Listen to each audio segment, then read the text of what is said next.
Welcome,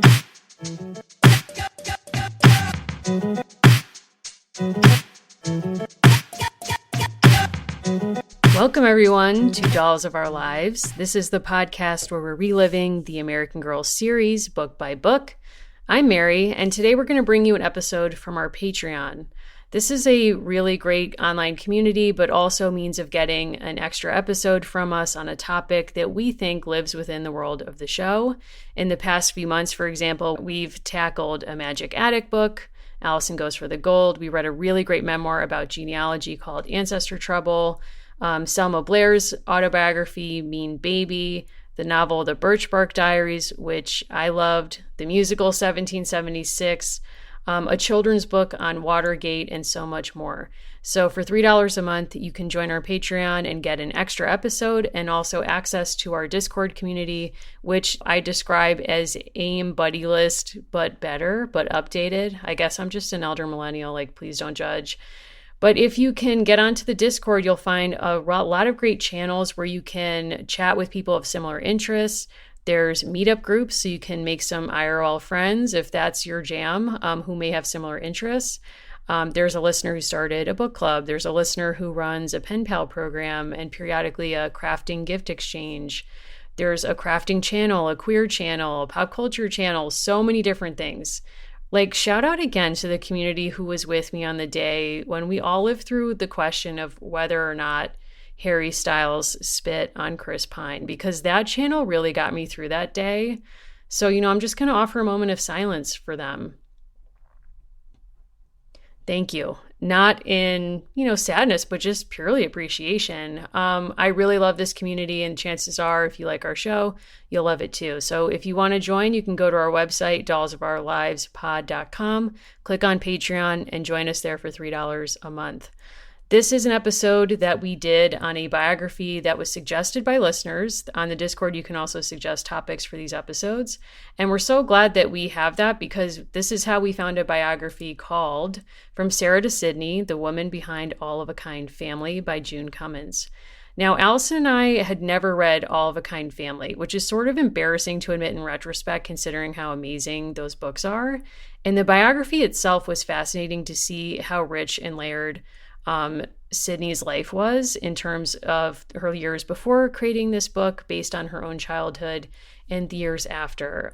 She was involved in a lot of radical politics, had a really rich and interesting family life, and sort of thinking about how weird it is to write about your own family in fiction, or just kind of how complicated that is.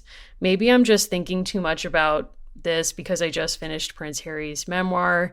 If you want us to cover that, let us know, people on Patreon. But I'm in a weird place with that book. I don't even know how to feel. But all to say, it is complicated to, tell stories about your own family, as we learned from reading this book, and as I hope you'll learn from listening to and enjoying this episode. So without much further ado, let's get right into it. So today, Allison, are we taking on a listener request? How would you describe what we're doing today? We are tackling a much requested and much beloved children's book, as well as a biography of that children's book author. We are talking about From Sarah to Sydney, The Woman Behind All of a Kind Family, and our first time reading All of a Kind Family. Yes. I mean, I don't really have much of a history with this book or this author, and I think I kind of have to say, I'm embarrassed to say, I wasn't really aware of this author or the series of books for which she's famous until, we kind of got into making this show and we heard from folks about it. Yeah, so people often tell us about their other favorite childhood books outside of the world of American Girl, or things that are sort of adjacent.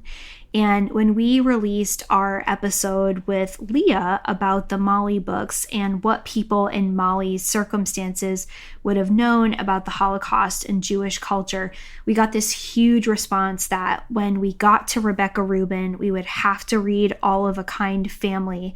And I'll just say, this book gave me this totally heartwarming afternoon. I wish I had read it sooner. I'll be totally real, and people might cancel their Patreon for this. there are a lot of parts Wow. about Little Women that are a slog when you actually go back and read Louisa May Alcott from the 21st century. This is a fantastic book about a group of female siblings that you can read in like one sitting. Yeah, I mean, when I put down this book and I read at least just the first volume in the series, All of a Kind Family, I just sat down and was like, this was delightful. Yes. Like, that's the word that came to mind. Like, this was delightful. I felt so like cozy and held and just like, I want to know this family. And I feel like I really did know them by the end of the book. Like, you know, when Henny like gets into her like hijinks, you're like, oh, like that's Henny being Henny. And like, you know, all of them, like with Sarah and all of them, it's like, I feel like I know this family by the end of it, which is quite a feat for somebody to do in one book. Yeah, and so we had heard that, you know, in the same way that we often say, like, we're Molly's or I identify as a Beth in the parlance of Little Women, people wondered for a very long time about the woman behind the All of a Kind books, this woman who, you know, is named Sarah and then becomes this Sydney Taylor, this kind of person who like reinvents herself. Who is she based on? And there is actually a Sarah in the series. The All of a Kind family is comprised of Ella, Henny, Sarah, Charlotte, and Gertie, who live with their parents, Mama and Papa. And spoilers, but you know, this book has been out since 1951. The book also ends with the addition of a little boy who is going to kind of disrupt this vision of the all of a kind family. This idea that there are these sisters and these parents and they kind of all go out and they match with their like excessive underclothes that we learn all about. But the book is really like very tight chapters about these young girls and their life in New York City at turn of the century.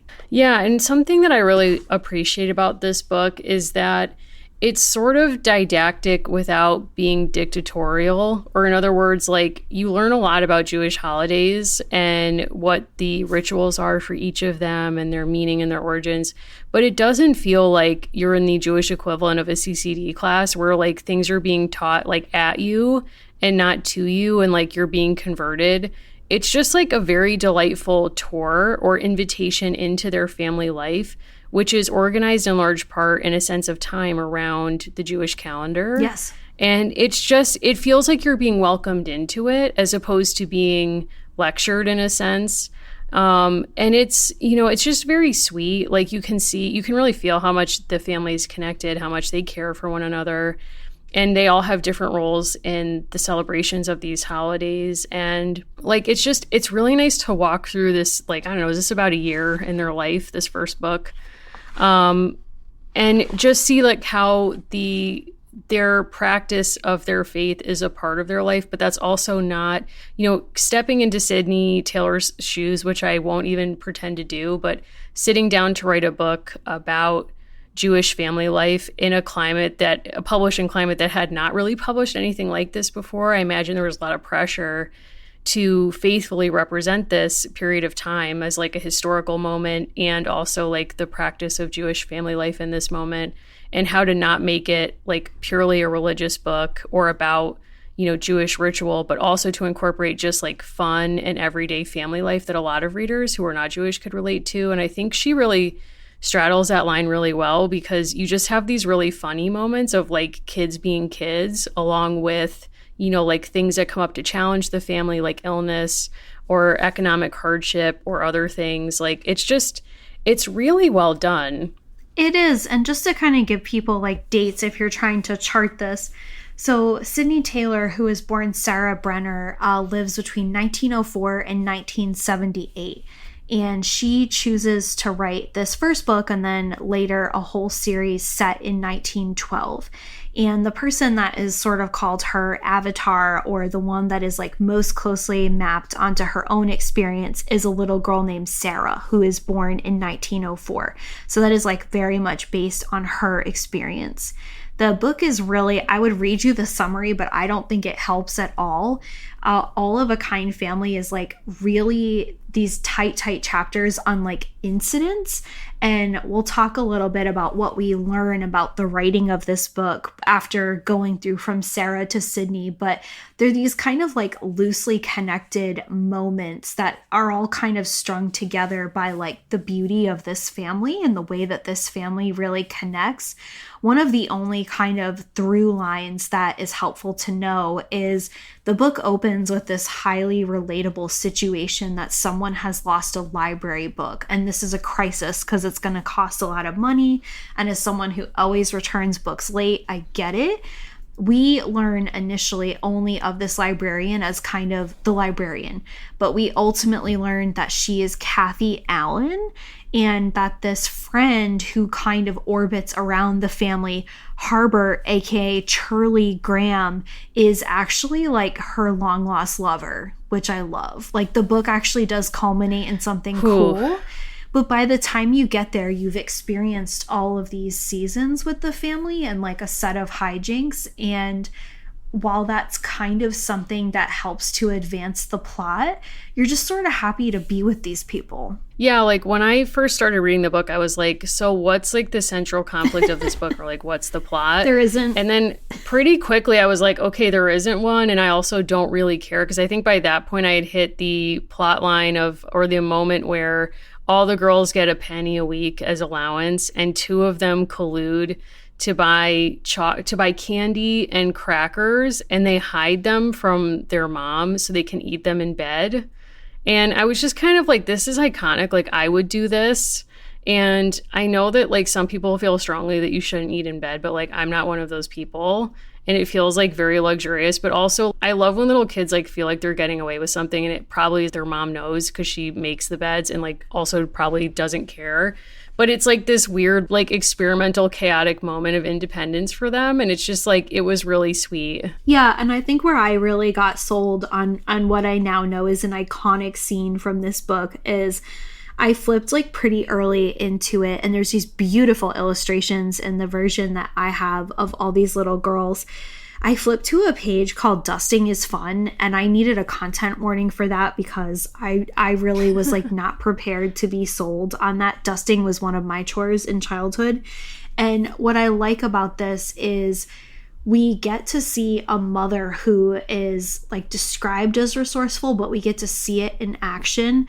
Essentially, none of her daughters want to do certain tasks, so the mother gamifies it and she hides buttons and other, like she kind of makes there be an incentive for wanting to dust around the house. And we follow Sarah through this task in this like extremely delightful and pleasant way. We learned in reading the bio of Sydney Taylor that there's like more to this from her own childhood, but I think a lot of what's happening in this book is an actually very difficult childhood gets to be reframed through these lovely moments, which is not unlike what was happening in Little Women, where the reality and the fiction are pretty far apart, but the author gets to make the reality what she wishes it had been.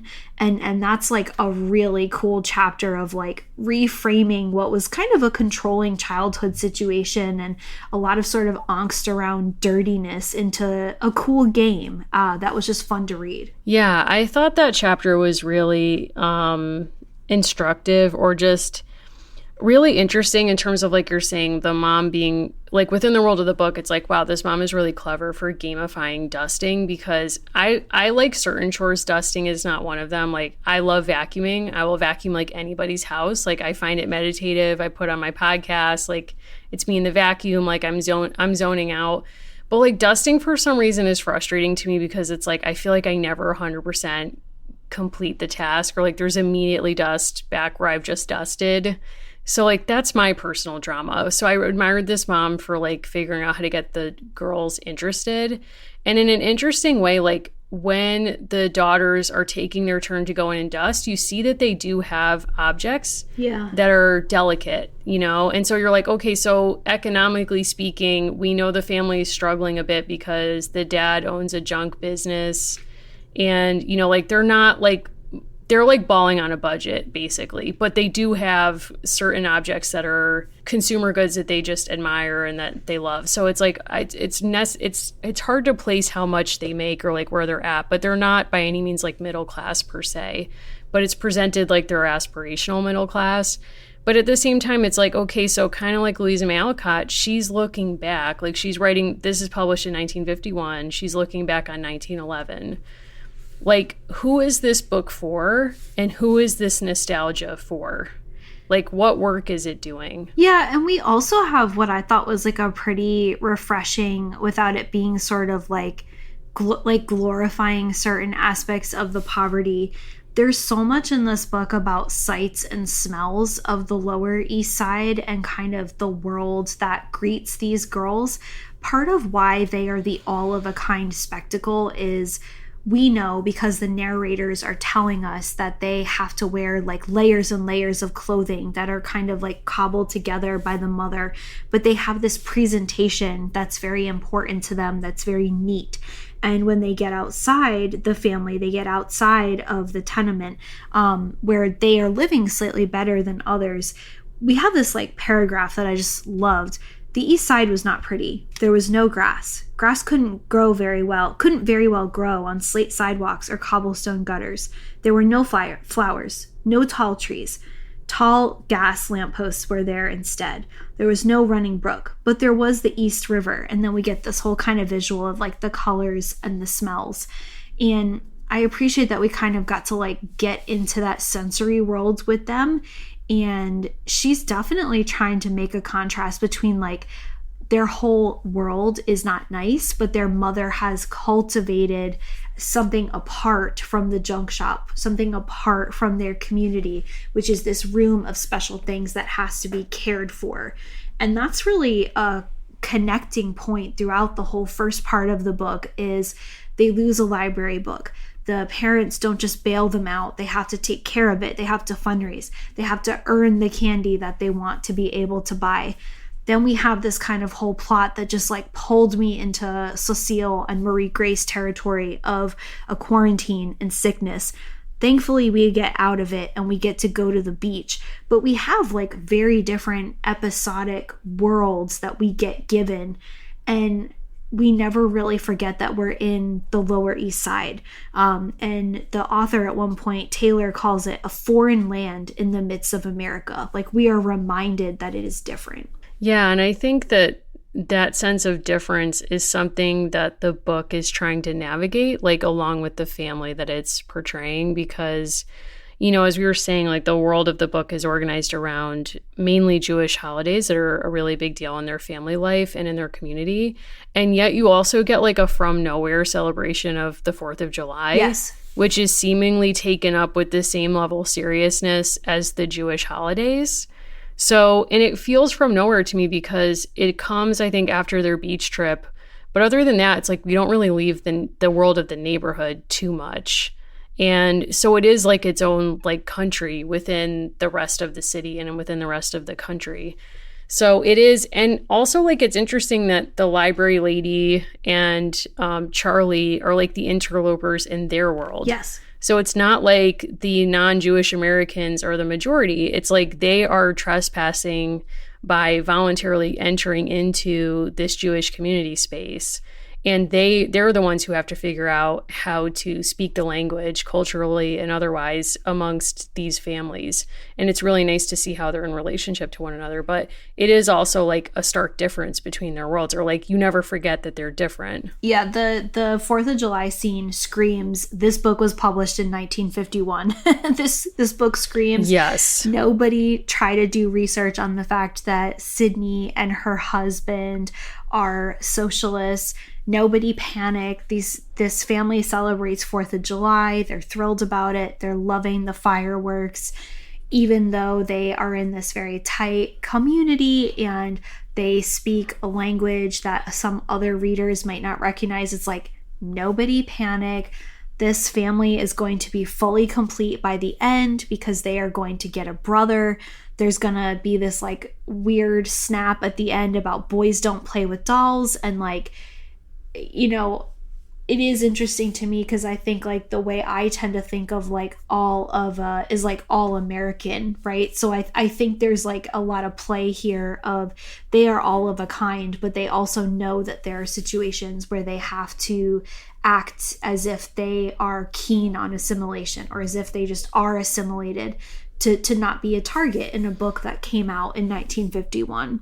Yeah, and I think that year, 1951, is important to stick with for a second in terms of like thinking about like the nostalgia that's kind of driving this book and who it's for and like what's happening here, because it's really interesting that like the nostalgia like creates like an edit of what she will and will not recall. So you read that passage before about like the smells of the neighborhood, and there's a scene where they go to the market that's like hugely sensory, where they're all deciding like what snack they're going to buy basically, and you can just really imagine like the smell of all this really wonderful food that they're walking past and describing.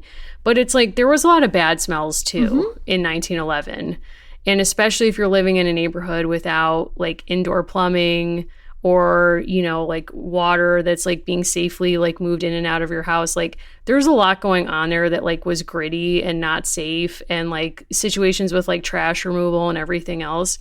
And that is not in this book. And nor is there any like anti-Semitism in this book, which I actually think is a good choice because it's presenting like Jewishness as not a source of trauma. Like it's actually like a source of joy and love, and it's bonding them all together. But I think that coming out in 1951 is a really like powerful choice, like right after the Holocaust, to not define Jewishness with trauma, I think stands in contrast to a lot of the children's books and movies that we were exposed to that come from the 80s and the 90s that we talked about with Leah. Like so much of Jewishness that's presented in pop culture to non-Jewish audiences really exploits the Holocaust, and she purposefully does not do that. No, I mean, she's kind of rewriting her childhood and what turn of the century and early 20th century Lower East Side life was like. And to talk a little bit about From Sarah to Sydney, the woman behind All of a Kind Family, Jane Cummins, who wrote that book, it came out just last year in 2021, spent years and years and years basically trying to get at what was Sydney Taylor's life or Sarah's life, and what does that have to say, or how did that contribute to the way that she chose to write these kind of iconic characters. And the argument of the book, this was put out by Yale, so it's an academic book, is kind of saying like, okay, so what are the connections and like what does this book say about Jewishness? That's what the press promises. I think this is actually really a pretty like straightforward biography, which is nothing to be ashamed of. Like I think it's a really solid biography. And the reason why I think those two things are different, this is not a zoomed out book. This is a book for if you really wanted to know everything about the woman who wrote the All of a Kind family books. If you are trying to look at this from what they would call a micro-historical perspective, right? What does this woman tell us about her period? You're not going to get that, but you are going to think about her periods differently because you know her story. Like, there were many times reading this book where I thought, gosh, it might be kind of helpful to like zoom out for a minute. And it's like, nope, we're at the beach with her boyfriend, Ralph. We're not doing that. We're staying at the beach. That's fine. We were staying at the beach, and those photos were like fascinating and looked fun of her at the beach. Yes. But I mean, it's sort of like you're saying, like this biography could have done like a Forrest Gump approach to be like, this woman is at the center of all of these important moments in American history. And instead it's like, this woman has a very fascinating life story. Yeah. And that's what's really important for us to talk about. And I think it's because of the exposure that the authors had, and we'll say plural because as you learn very tragically when you open this book, June Cummins, who wrote this book with Alexandra Dune-Yates, Allison? I think that's right. We say that? Yeah. So she, Alexandra, came and finished this book and helped June, who sadly died of ALS during the writing of this book. So it's a very tragic origin story of this project, but June spent a lot of her professional life, it seems, researching and trying to, center the importance of Sidney's contributions to children's literature. So that's really important to acknowledge. And because of her dedication to the source, she and Alexandra had access to Sidney's only child's home and the private papers that she had there. Jo and her partner had, it seems like a lot of papers in their basement, audio tapes of two of Sidney's sisters describing their memories of growing up that they recorded in the 1980s. And I think another sister wrote an unpublished biography, I think.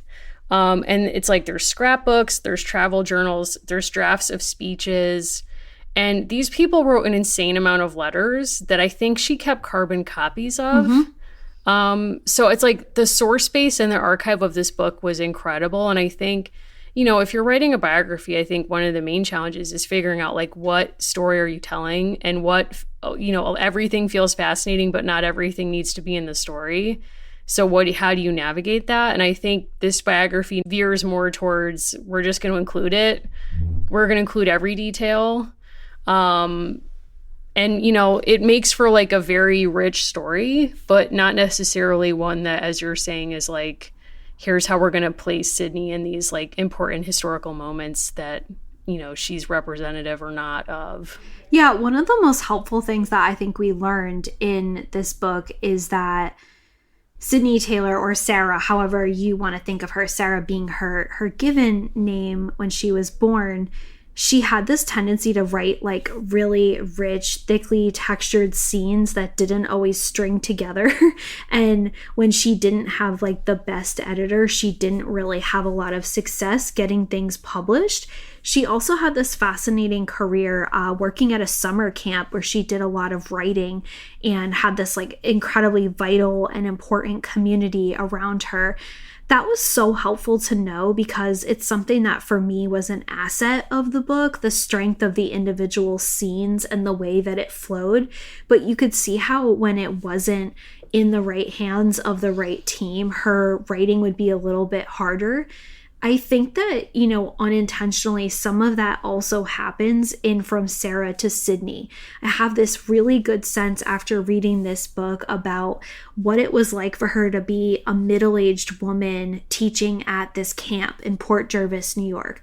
I also have this really good sense of what it was like for her to grow up with a mother who didn't have access to birth control and desperately wanted it.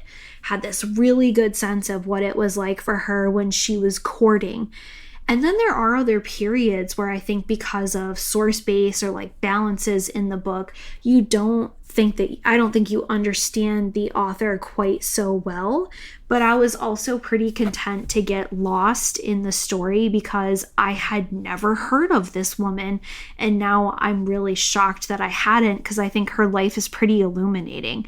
And I think if you didn't grow up with these books, it's still a great biography because you're learning about the 20s and the 30s and the 60s from a completely different angle than you may have before. Yeah, and I think what was interesting to me was as you move through those decades and are learning about those eras, the ways that her life does and does not map onto what you might expect of a woman living through that time. And, so I think her family life is really interesting, and learning about her mom and her mom's Germanness and how much the mom in a way was nostalgic for her own childhood in a way that Sidney grows up to be nostalgic about her childhood. So she grew up middle class in Germany and had all this fancy furniture that her brother sold to then go to America. And then it's kind of hard for the mom to downgrade as an immigrant. And then she's constantly trying to recapture what she had growing up in a sense. And I think you see how that translates to how she raises her daughters to really represent hygiene and cleanliness, and their clothing is meticulous. And then that's replicated in the book where all the sisters have meticulous and starch matching starch outfits. It was cool to see these small connections that obviously carry much bigger meanings. Yeah, and something I absolutely loved in this biography was knowing what she kept her entire life. Like, one of the things that she keeps is a graduation dress that she made for herself. And she also keeps these letters from this period where she's really trying to understand her sexuality. She's trying to figure out what it means to be a woman in this world that is changing like really quickly. And she has all of these different kinds of flirtations, these different kinds of relationships. And we get to read along as she kind of figures out, like, okay, this is not a kind of relationship that I want. This is a relationship that I do want. I think one of the more interesting things, too, is she and one of her very good friends and the man she ends up marrying seem to be pretty into the Socialist League for the vibes and the hangouts. And we know that because in later years, they really don't keep up with the politics at all, but are like very, very into, for a short period of time, the social events. Yeah, I mean, it seems like they're there for like the hangout. They're like, I'm just here to hang and like meet people. And she even goes on vacation to like a socialist summer camp, and like she's like, yeah, there's all these lectures and whatnot, but like I'm also canoeing and I'm like going to this dance. And it's like, it sort of sounds like a nightmare summer camp where someone's like, would you love to listen to a lecture about socialism? Yep. And it's like, absolutely not. But, you know, she's there, she's meeting people. And I found the letters around her courtship and like that period of time really fascinating, because I'm not used to reading letters where someone is just so candid, especially with the person they're dating, about like sexuality and what they're comfortable with and just like navigating like what they like, I guess. But I mean, at one point when they're married and they've had sex, she basically writes to him and is like, I'm not really into it with you. And it's like, whoa, it was like so uncomfortable to read, where I was like, I can't believe you're saying this to this man. Or like, but it's like, good for you for being this honest. But it's also like, I wonder how they navigated that. And like, you don't really learn what the resolution is. Obviously, they stay married and they have a daughter, and she transitions from being this working woman who I think likes working and having her own money and her own recreation time to then being like partnered with him and a mother. But she has like a life even her mother would not have recognized, in the sense of like, she doesn't get to go to college. She graduates high school, gets like an office job. But she's also like performing as a member of a dramatic league, and she's part of the Martha Graham dance company and like taking classes. And her future husband founds a journal to offer like serious critique of modern dance. And you're like, whoa, like these people are living. I really appreciate a lot of the writing in this book. And there is a part about the courtship between Ralph, and by then Sarah has been calling herself Sydney for some period of time. That's part of her own kind of like self-transformation. And you can see sort of like some of the thinking out loud by the historian chronicling this. Ralph drew humorous figures on his letters, and he wrote and illustrated a comic strip styled on The Perils of Pauline, which, if you've read Meet Rebecca, is pretty central to that. Pages of tormented conversations may make one wonder why they kept punishing each other, but Taylor and Ralph amused each other as well. And I think basically she's finding like really weird flirting between people that she admires but maybe wouldn't want to hang out with in any other context. We also see a huge difference between the way that Sydney gets to have some basic control and does seem on some level, I don't know that it's like said explicitly, to be choosing motherhood, right? And even though that's really loaded for her, and that's such a contrast, as you're saying, to the experience of Cilly Brenner, her mother, who really has almost no control and is driven like quite ill over it. I mean, reading this the week that it was all over the news, right? You know, changes in women's access to abortion. And it was hard, right, to read like the violence that her mother commits against herself as a form of birth control. Like, the book doesn't blink and doesn't cover that up. And it's an important contrast to the mother who's like Mary Poppins-ish in All of a Kind Family. Yeah, I think it really is. And it's also an interesting juxtaposition that we just read, or at least I just read the first of the All of a Kind Family books, which ends with the birth of the family's first son. Yeah. And the father, like, weeps at this news. Like, when he's told you finally have a son, he weeps. And the daughters are like, Dad, are you okay? Or like, Papa, are you okay? And he's like, I'm so happy. Can't believe this. And I read a review of the book that was basically like, this isn't feminist, like as progressive as she thinks she is, like to end the book with like the moment of triumph is like, well, you finally have a boy, so therefore your life has meaning as a parent, is like not a great look. And there's a part of me that's like, yeah, I get that. But it's also like, what's obscured here is, as you're saying, like the real anxieties about birth control, period.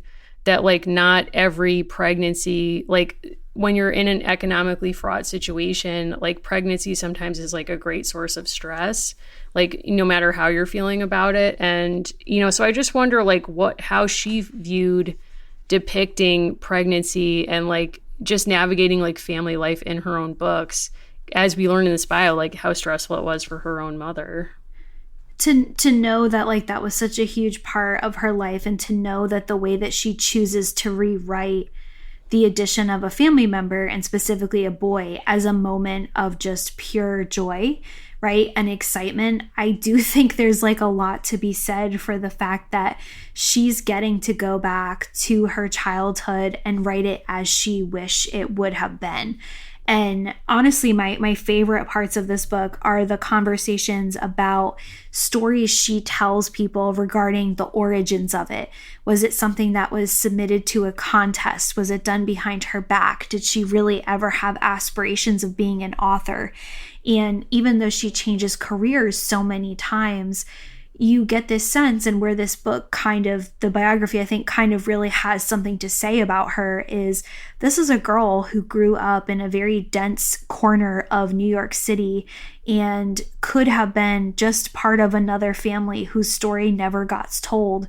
And she had the determination to make her story be known on some level. And you can say like, oh, well, she's not exactly Sarah in the books. She wishes she was, though. And I think that's like a huge, huge piece of this. Again, in the same way that Louisa May Alcott's dad was not really there, the father in Little Women is a fantastic person, right? There's a lot of fulfillment that comes through getting to kind of rewrite this story. And I really liked that piece of this, right? Like that she starts to really learn how to write, is not always successful, and has like a wide range of ideas for things. She has issues with copyright. Like she's got all these different pieces happening.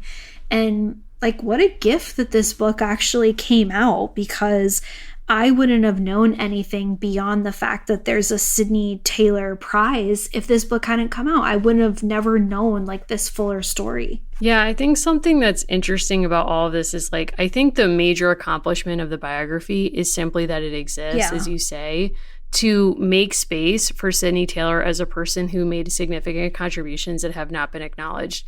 And in fact, for Jewish History Month, if you want to go on Wikipedia, her page is severely underdeveloped. So even just using the contents of this biography, we could build out her page on Wikipedia and contribute to even more people learning about her. But what I think is really interesting is the way that her own deft performance skills may have undercut people understanding the degree to which she's responsible for her own success. Because part of what the book describes is that when she comes up with these origin stories for how she got into writing this book, and basically says like, oh, my husband took it from a box where I put old manuscripts and he submitted it to a contest. And, you know, later she says like, well, I told my daughter stories falling asleep and about my childhood, and that's also what inspired it. And she kind of navigates it. But the thing she maintains throughout is like, well, I'm just a housewife who types at my like kitchen table, and my husband's the one who really has the mind for business, and like without him I wouldn't be doing this.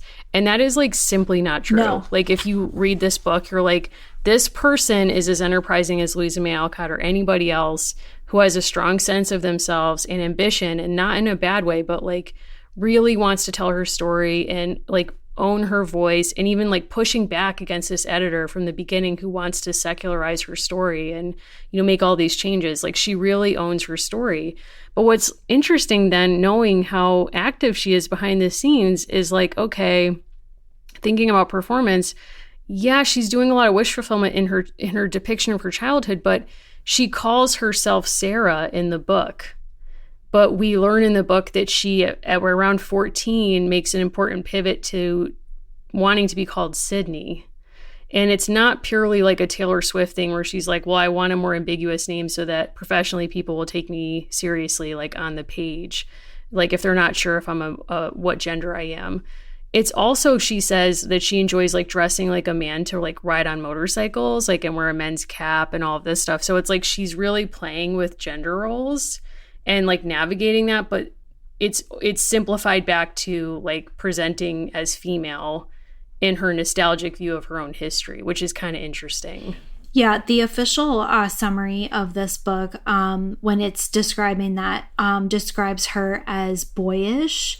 And there were a few places where I kept thinking, one of our really lovely listeners, Peyton, recently had a thread go viral about Louisa May Alcott and different ideas about like gender representation and transness with Louisa May, and it's really fantastic, and we'll have to link to it in this. And it rightfully went viral and all this like really compelling evidence, and I kept thinking, I wonder if there is actually like far more to this kind of throwaway piece of the story.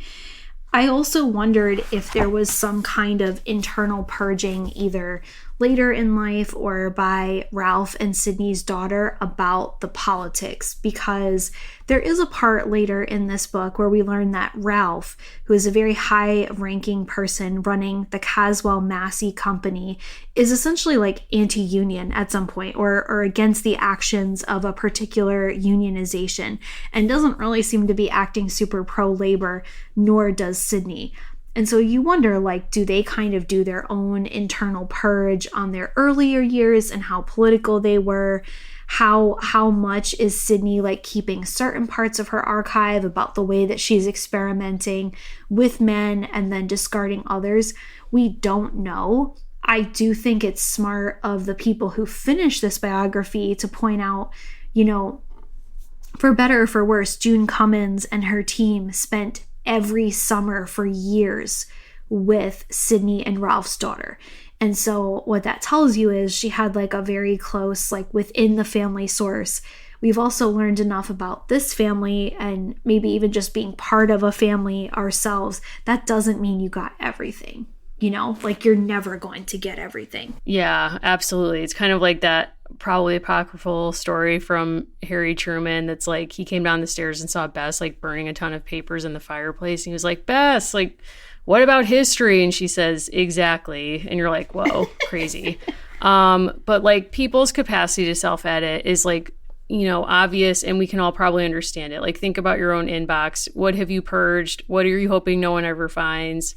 Because you might be embarrassed by it. But with Jo like being the person who's holding the keys to the archive, it's kind of fascinating because without really knowledge of like what Jo is like, the biography also lays out in really stark detail like how homophobic Sydney was to her own daughter's emerging queerness. And, her daughter has an awakening or an understanding of her own queerness, like as a young teen at summer camp, and like has a passionate crush on another girl that's reciprocated, and there's letters, and Sydney's like writing to the crush. Like there's so much going on with that where it's like, whoa. And she's not like saying it's a sin. Like there's no like, after school special calling out, but it's like hugely discouraged as like, this is a stage and you're going to move on from it. And Jo does move on and she marries a guy named Steve who's not Jewish, which is also controversial, but then they grow to respect Steve, it appears. And then you like kind of find out as an afterthought, like, oh, and Jo and Steve got divorced and she ended up with a long-term partner who's a woman. But like with all of that context, it's really fascinating to be like, would Jo feel the need to purge content that showed her mother herself was questioning her own like sexuality, but maybe not sexuality, but definitely gender identity. Like, what are the politics of that? And how can someone who as a young person was so progressive, according to themselves, like their own account, then grow up to be like hugely conservative in these other ways? Like, it shows how complicated people can be, if nothing else. There's also, I think, at various points in this book, so much of this book was about camp more than I ever would have thought. And again, it brought me back to our conversations about Molly. And there is something that made me feel a little bit validated, which is that Sydney was part of this world of a certain kind of camp that, quote, was the kind for creative kids who were miserable at places that made you do color war. So I felt like, okay, that's kind of validating for me. But I think you're led to believe in the progressive motherhood chapter that there are various ways where Sydney is trying to be this really creative, almost like Montessori driven mother who's very open. And then part of what crystallizes this moment of conflict where Sydney is really reacting very strongly. She has this like terrible homophobic reaction to her daughter.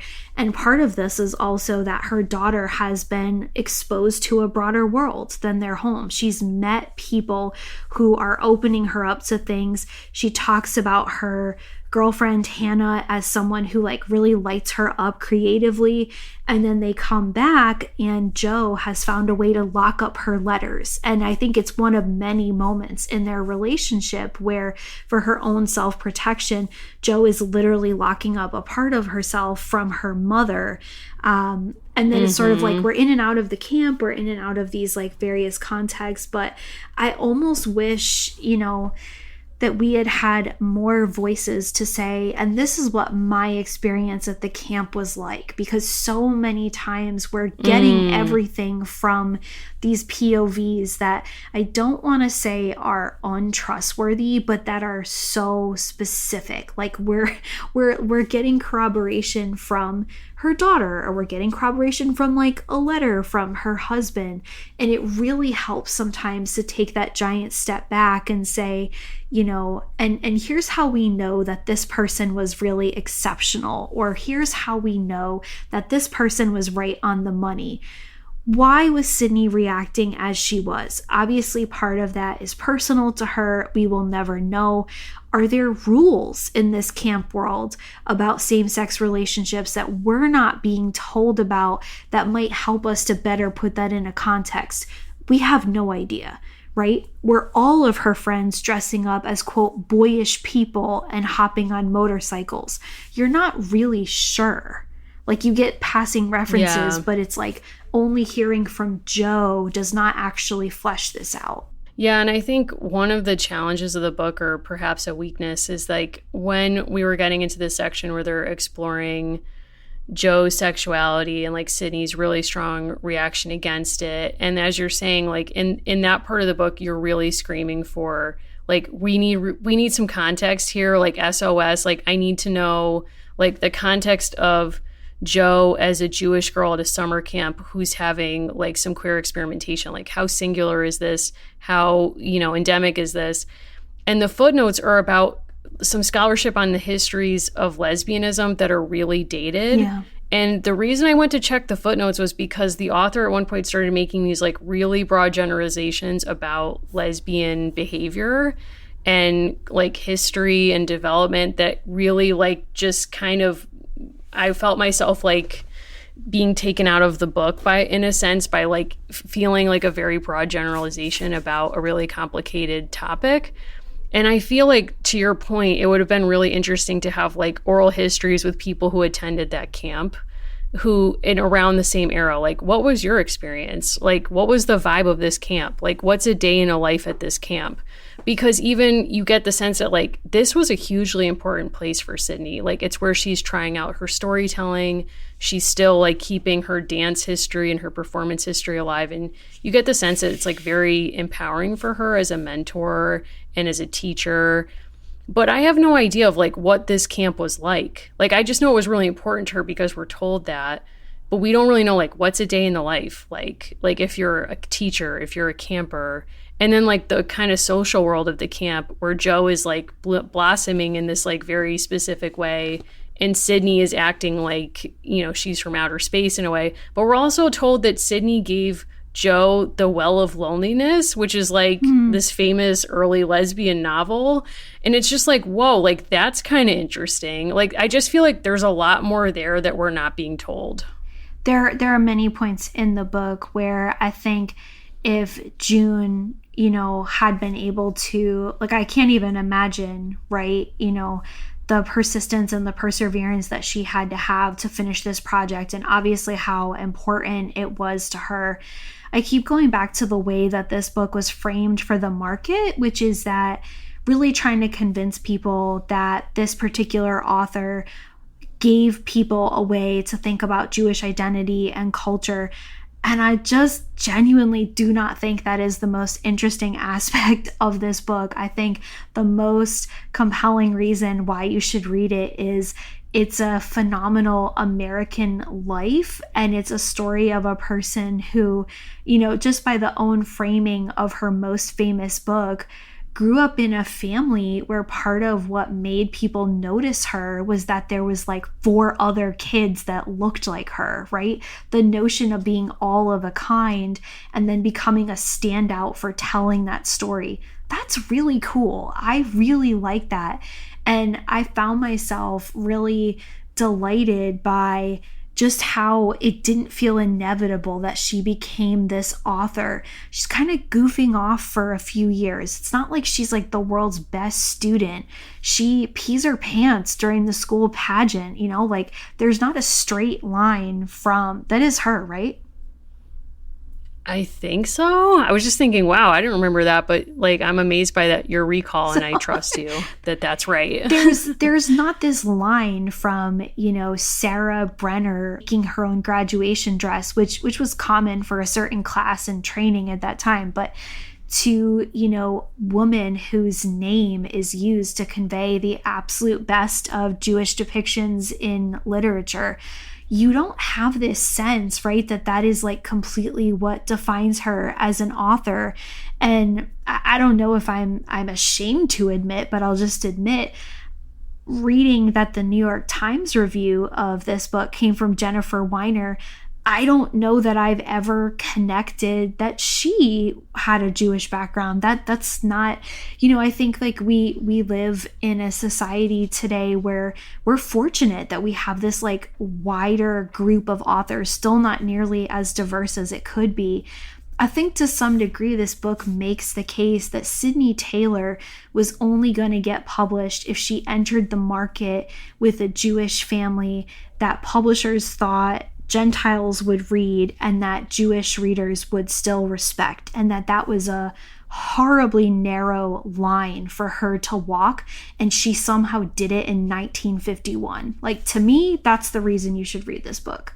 That's like in and of itself huge. It's really huge, and it's also just like this bio is sort of like Sydney Taylor is an onion, and you can just keep peeling back the layers, and I think that that's real. Like, there's so many fascinating like contradictions and like the challenges that she had to get through to get to this place, as you're saying, to navigate this really kind of arduous task of like pleasing all these different audiences and holding on to her story even when her own editor was like, this is too Jewish, like you need to make it more Gentile friendly and insert like a 4th of July celebration. And she even says, like, in a book that we didn't read, a further volume in the series, the editor suggested that the family take in an Italian immigrant orphan named Guido. Yes. And she has to push back and say, like, that would not have happened in 1910's Lower East Side, New York. And here's why, like, because of, like how communities were organized and how they related to one another. And just like her sense of self and her like total command of her culture and her story is so impressive, because I think in publishing and in like a lot of fields, it's very easy to feel like imposter syndrome and intimidated. And yet she really is confident in who she is, especially as you're saying, because she didn't grow up as someone who was like at 12 years old, like, I'm going to be a writer. That's my singular dream. Like, she had all these other lives before this that are all equally fascinating. And I think like something that we haven't discussed necessarily, but I think that's equally interesting is like, in some ways, these books allow her to explore the complications of her own nostalgia, in the sense that the family that she writes about, which is the family that in some ways she grew up in, was avowedly practicing and religious. And yet, as we see in the bio, she marries a fellow former member of the Young Socialist League. And even though they move away from those beliefs, her husband is very secular. Yes. He's not religious. So the only place that she celebrates the religious holidays she grew up with is in her parents' home. Like, all of her sisters return there while her parents are alive, and they celebrate the holidays together. And she grows up to not have, grandchildren who would read the books that she's writing, ostensibly to inculcate children with like the importance of maintaining these traditions and the culture. So it's kind of like she is like part of the problem that she's writing the book to solve, which is like further as generations move away from immigration and are more assimilated, they're like moving away from these like rituals and from the culture. Like, that's a broad statement, which is like not universally true, but just like in broad cultural strokes, like that was a thing people were worried about. So it's interesting that like she's on both sides of that coin. We also learned that when she becomes a prominent author and kind of a voice and authority on children's literature, she's often asked her opinion about other books, including books that are depicting slavery and experiences of Black children. And I think that this author does a hard thing, which is sort of, she still has this great respect for Sydney Taylor, but she also puts that, I think, very well in context. And there's this long quote, page 301 to 302, where Taylor has been asked to give feedback on some books that she really does not think are hitting the mark on what children should be reading. And she basically says, like, there's this book I'm supposed to read. I haven't even read it to report on it. This is what they are choosing and exposing to children to today. They wonder why children are growing up so awful. And we're kind of meeting this like older, slightly less like pleasant version of Sydney, who is not willing to just like fawn over other people in the industry. She's kind of made it and she's been burned a little bit. But there's a really smart part of this book where we learn that Sydney is asked to give her opinion on quite a few books that could be kind of regarded as like children's literature on Black American experiences. And she's of two minds about that, right? Like, just because she's written about one minority group doesn't mean she's an expert on all, but also kind of not wanting to lose her position as a voice in the field. That was like something I totally didn't expect out of this book. That, again, I think there's so many portions of this where you will learn so much. And gratefully, I didn't come into this having read all of the books, and I was never confused, right? I don't think the All of a Kind family books are meant to be like mind-blowing treatises, so I think you can kind of keep up and you can still learn a lot, even if this like if Henny and Sarah and Gertie were not part of your childhood, you can keep up. Absolutely. Although I will say that if you can even just read the first volume before you read the bio, I think it really does enrich the experience, because it is fascinating to see like how she does and does not change the reality of her childhood for the book. Yes. I also, because I came into the book knowing that, it wasn't until I read the Times review, which lays this out, you get like a good amount into All of a Kind family before you are explicitly told that they are celebrating Shabbat and that this family is Jewish. And I did not flag that when I read this book, because I came into it with the knowledge that that was part of what made this book important. And I thought, wow, that was like must have been a really like long conversation, a real strategy to choose to do that when this book was coming out. Did you notice that? What's that? That it's not like hitting you over the head? That it's really not discussed, that you have to get a third through this book, through all of these different pieces, before something is brought up that signals to you, as this review says, that this, quote, relatable family is different. I liked seeing how she sort of like, I guess it's just been a while to me that I have read a children's book that is not obsessed with like a very tight plot. Yeah. Like, to me, the most notable piece of this is that it's really like a meditation. Like, we're moving through time with this one family, and we sort of pause and sit with them through different moments, and then we kind of like keep moving through time. But there's no like linear plot except for the Gentiles. Like, really, the only people who face any conflict and resolution are like the library lady and Charlie, who are like star-crossed lovers who got lost from one another and are reunited through their mutual friendship with the family at the end of the book. Yeah, you're so glad that library book was lost, because that's what really like pulls the librarian. Yeah. I also have a lot of respect for the fact that Sydney Taylor makes loving books a key part of this, in the same way that American Girl often makes loving dolls a really essential element of their books. And I read that the American Library Association, it's covered in the biography, and I saw this written about elsewhere, like that was a good play because librarians loved the depiction of them as like positive and warm community figures, and not these sort of scolds, right? That like she's understanding and she actually really wants to develop a relationship. And I have to believe that this author was like doing that on purpose so librarians would love her. Yes. And I actually thought that it's like a very shrewd marketing move, as you say, to like present librarians in a positive light and the experience of going to the library. But I think for me, what's really significant is like the way that she describes these girls going to the library on a Friday afternoon is like so strongly enshrined to me as like a ritual. Yeah. Like every Friday afternoon, they all go together at a specific time to the same library and like do the same order of events.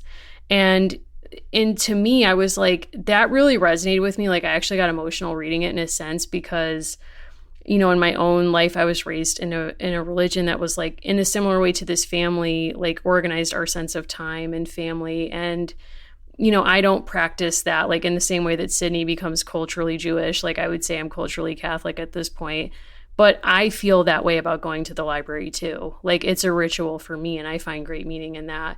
So I really appreciated that, as you're saying, like the Jewish rituals don't emerge until a third into the book, but the way that this was described did feel like a ritual to me too. Probably, and on some level kind of, really more revelatory than we even realized about Sarah becoming Sydney, right? Like the way that she creates herself through writing, the way that being at the camp and making plays and writing books, like really truly like writing her own story as she wants it to be. And kind of the fact that she chooses to foreground a ritual around reading and sharing a love of stories before anything religious probably like tells us far more than we would have ever realized without reading this. Like in the same way that I've appreciated reading bios of Alcott to better understand the worlds that are depicted in her books. I think if you have any interest in this at all, like this is definitely well worth your time. There's also going to be parts where you're like, okay, we're at a socialist picnic. All right, now fast forward, we're on their European tour. I also loved Caswell Massey products, so I was shocked to learn of the connection with Ralph. I worked at a museum that I worked at a place where we got a huge shipment of this stuff.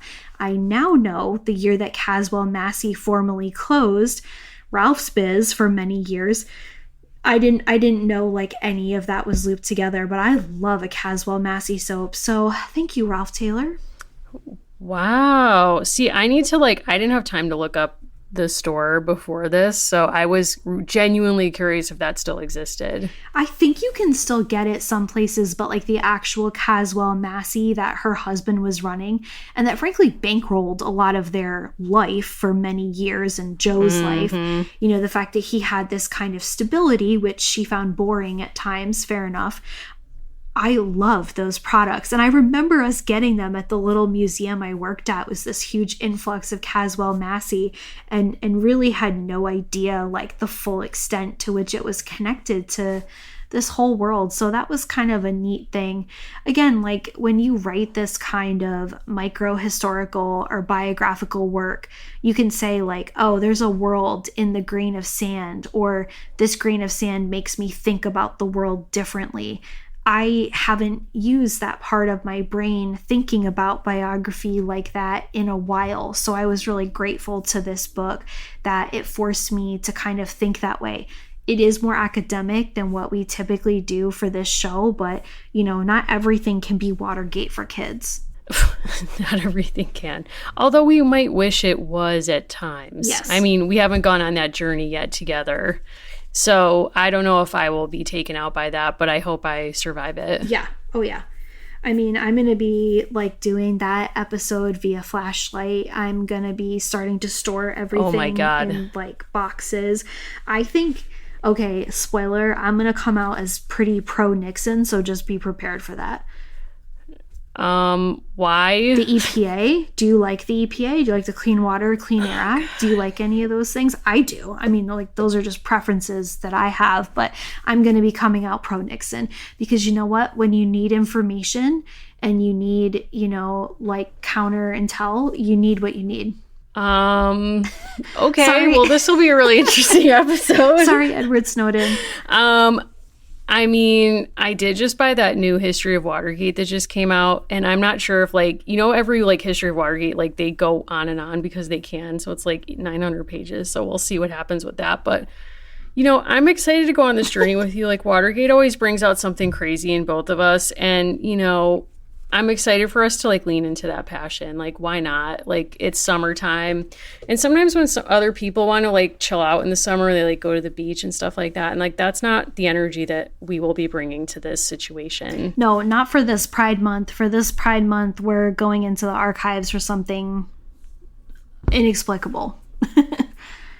Yes. And we'll have to do some other, like, I recognize it's Pride Month, and on the Gagey channel, for those of us who have joined us there on Discord, we've had conversations about, like, should we do a watch along or like a read along, and we'll make it available to everybody. And I'll throw a question out on the general channel and see if people are down, because I don't want to forget that it's Pride Month, especially in the era of Don't Say Gay. I don't want us to be part of that. But yeah, we feel called to go to Watergate, so that's what we're doing. We can't wait. No. And if you have ideas, we love to hear them. We planned a bit ahead for these months, but we are open past that. So we love to hear what you have to say. Suggest children's books, things that you think we absolutely should read. Sarah to Sydney was a listener suggestion, as was All of a Kind Family. Highly, highly suggested. So we really love those. Summer opens us up to all sorts of interesting things. You want us to read more of like a beachy novel that is not meant to be derogatory, but if you want us to read something that's kind of more in that vein, I know that I am certainly open to it. Just don't make us read any really sad Dear Americas, and I'll be happy. I don't want that at all. I want to watch something fun. I want to, like, read a celebrity memoir. Like, I want to read a beach read. Like, that's where my head's at. Yeah. So if the listeners could comply with that and, like, give us some really cool suggestions. You all have great ideas all the time. So I can't wait to see where we go next. I mean, we know we're going to Watergate, but I mean, how can we possibly top that? I was afraid you were about to say, like, you thought Nixon was hot. That was where I was afraid that was going. Oh, I think younger Nixon is. Yeah. I mean, I don't have any problem with that. Oh, God. Oh, my God. All right. I will have to address that off air. I'm scared. Okay, no, we're all free to make our own choices. Okay, well, this has been fun. I genuinely enjoyed reading this book. I feel like I learned a lot, and I really loved All of a Kind Family, and I can't wait to, like, gift that to people, because it's just such a just a delight, and I would love to share that with more people. So thanks to everyone who suggested that. What a great time that was. All right. So Allison, if people want to get in touch with you, possibly some more suggestions, talk you down about Nixon, like, where would they get in touch? Yeah, I'm easy to find at Allison Horrocks, much like, records that you might be searching for in a building late at night. You can also reach out via the show at a Girls Pod on Twitter, American Girls Podcast on Instagram, call our hotline, any of those things that might speak to you. Mary, if people want to give you some of the, sort of like pro-Nixon talking points, where should they reach out to you? I mean, they should probably not reach out to me about that. Like, if we're being candid, I don't really know that I'm, like, that's my headspace, but I'm interested to hear what you think about Nixon. So even, I guess, if it's positive, I will listen. I don't really want to be converted at this time, but, find me on Instagram at Mimi Mahoney. Find me on Twitter at Mary Mahoney123. And in particular, I would love to hear from people about what they think the best adaptations of Watergate material is. Like, what's the best Watergate film out there? What's the best Nixon depiction you've ever seen? And, we'll look into it. Awesome. Thanks, everyone. See you on the next episode.